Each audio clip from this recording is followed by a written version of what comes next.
The envelope was yellowed, the ink faded. It arrived on a Tuesday, addressed to no one in particular. Simply to the living descendants of the Hawthorne family. 5 friends huddled around the old weathered paper.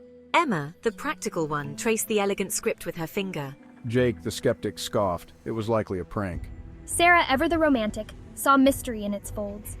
Ryan, always up for an adventure, agreed. She just stared at the return address, Blackwood Cabin. Blackwood Cabin was infamous in their town. The cabin belonged to a reclusive family friend, long vanished. The invitation beckoned them to the cabin, a plea for closure to a story long left untold. The friends exchanged glances, a silent conversation passing between them. Curiosity warred with trepidation, excitement battled fear. They decided unanimously to answer the call of Blackwood Cabin. The headlights cut through the oppressive darkness, illuminating a narrow dirt track. Trees, gnarled and ancient, loomed on either side, their branches intertwined like skeletal fingers. Finally, the trees thinned, revealing a small clearing bathed in the pale light of the moon. And there it stood, Blackwood Cabin. The friends sat in the car, their earlier excitement replaced by a growing unease.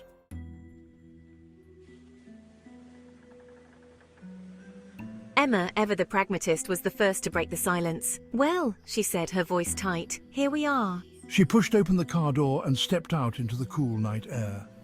The others followed hesitantly, each movement punctuated by the crunch of gravel underfoot. As they approached the cabin, the weight of its history pressed down on them. It was as if the very air was thick with unspoken stories, with the echoes of laughter long silenced and screams swallowed by the night. The cabin's interior was a labyrinth of shadows and dust. Furniture lay draped in white sheets, ghostly figures in the dim light. Cobwebs clung to every surface, evidence of years of abandonment. The friends moved cautiously through the main room, their footsteps echoing in the silence. Suddenly he froze, his hand hovering over a leather-bound journal. Guys, check this out. The friends huddled closer, their breaths misting in the chilling air of the loft. The fire they had coaxed to life in the old stone fireplace downstairs did little to dispel the growing sense of unease that permeated the cabin. The journal lay open on the floor, its final entry a chilling testament to the darkness that had fallen upon Blackwood Cabin. Once the shadows awaken, they do not sleep. Sarah read aloud, her voice trembling. A log shifted in the fireplace, sending a shower of sparks up the chimney. The sound, though innocuous, made them all jump. Outside, a low moan seemed to rise from the heart of the woods. It was the wind, they told themselves, rustling through the trees, but deep down a primal fear stirred within them. Jake, his skepticism momentarily forgotten, felt a shiver crawl down his spine. He strained to hear, his senses on high alert. The whispering seemed to be coming from outside, beckoning them into the darkness. Emma, ever practical, reached for the heavy flashlight lying on the floor beside her. The whispering intensified, swirling around them like a living presence.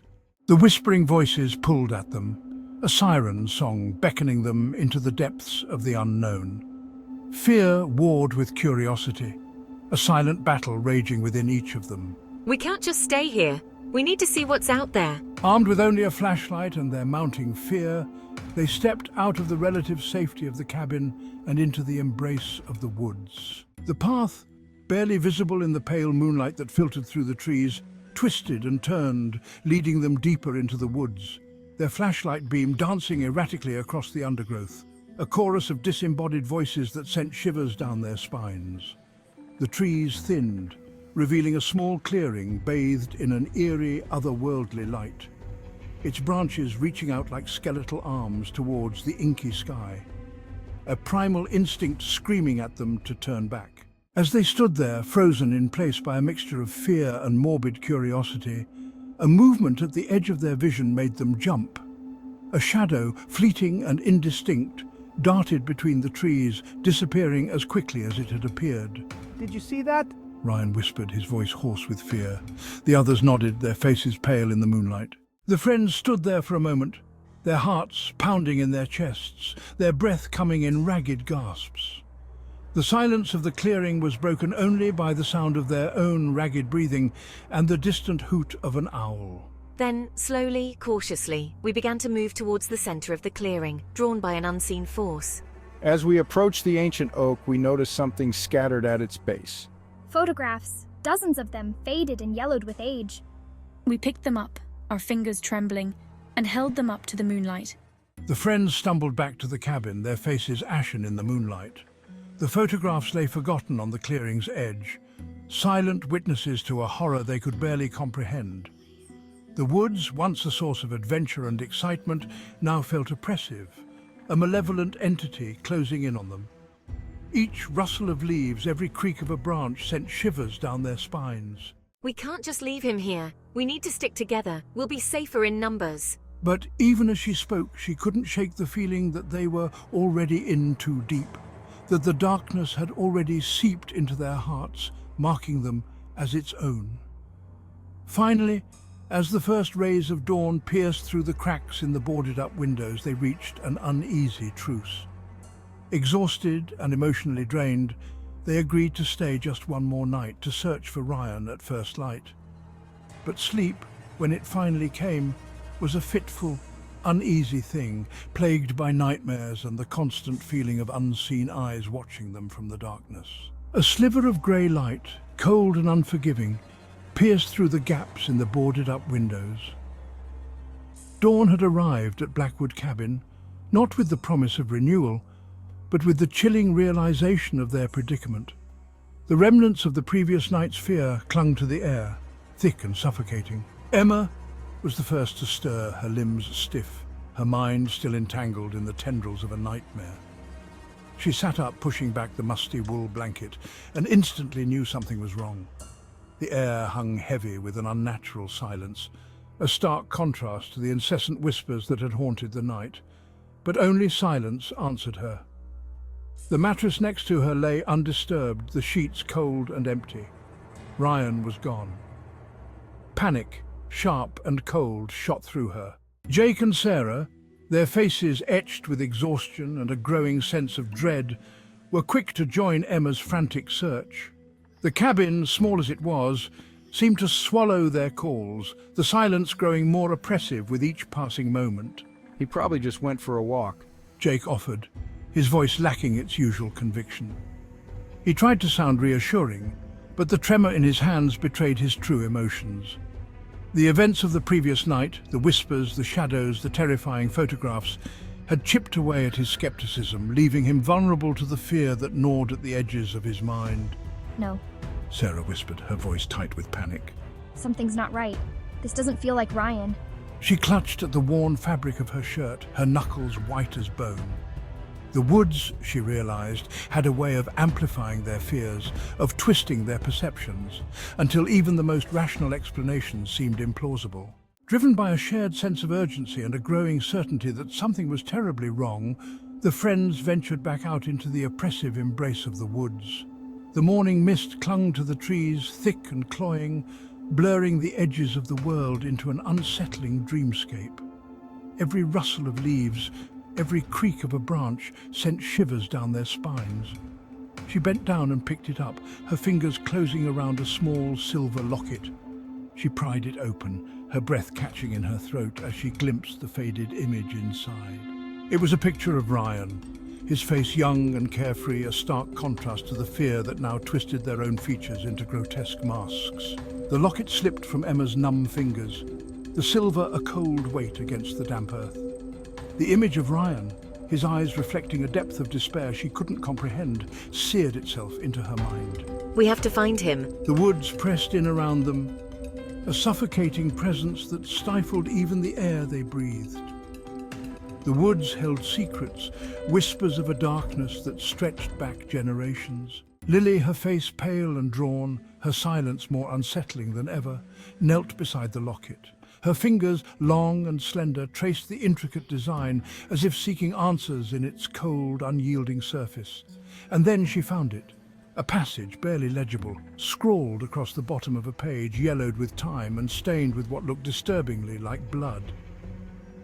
The Curse of Blackwood, it was titled, the words a chilling echo of the whispers that swirled around them. The words writhed on the aged page, a chilling testament to a darkness older than time itself. The curse of Blackwood. A knot of dread tightened in Emma's stomach as Sarah read aloud, her voice trembling. The curse spoke of shadows, not as mere absence of light, but as entities, hungry and malevolent, feeding on the terror of those who dared to trespass on their ancient domain. The curse, they realized with a growing sense of dread, had been woven into the fabric of their beings, a tapestry of terror spun long before they were born. Despair threatened to consume them, a suffocating wave of helplessness against the ancient evil that held them in its grip. But amidst the chilling revelations, a glimmer of hope emerged. The curse, though powerful, was not unbreakable. The air crackled with an unseen energy as the friends gathered in the heart of the clearing. The ancient oak loomed above them, its gnarled branches twisting against the twilight sky. The whispers, ever present, seemed to press in on them, urging them towards oblivion. The ritual, outlined in cryptic verses and arcane symbols, was both terrifying and exhilarating.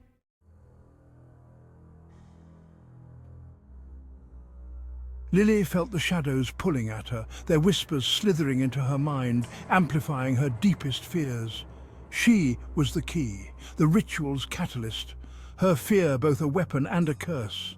Taking a deep breath, she stepped forward, her hand reaching out to touch the ancient oak's rough bark. As her fingers made contact, a jolt of energy surged through her, sending shivers down her spine. The air shimmered around them, the trees swaying in a silent dance as if awakened by the ritual's energy. The clearing pulsed with a raw, primal energy. The chanting reached a fever pitch, the ancient words weaving a tapestry of sound that seemed to vibrate in their very bones. A blinding light erupted from the heart of the oak tree, splitting the darkness like a lightning strike. The shadows recoiled, hissing and contorting as if in pain. Through the blinding light, they saw Ryan stir. His head snapped up, a flicker of recognition in his eyes, a desperate plea for salvation. Help me.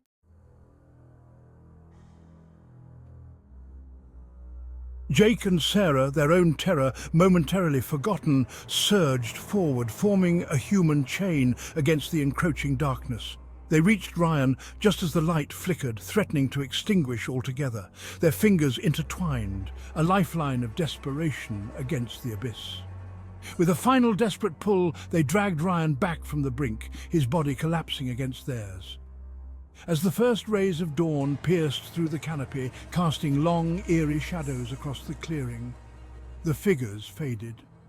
The friends stumbled back to the cabin, their bodies bruised, their spirits shaken to their core.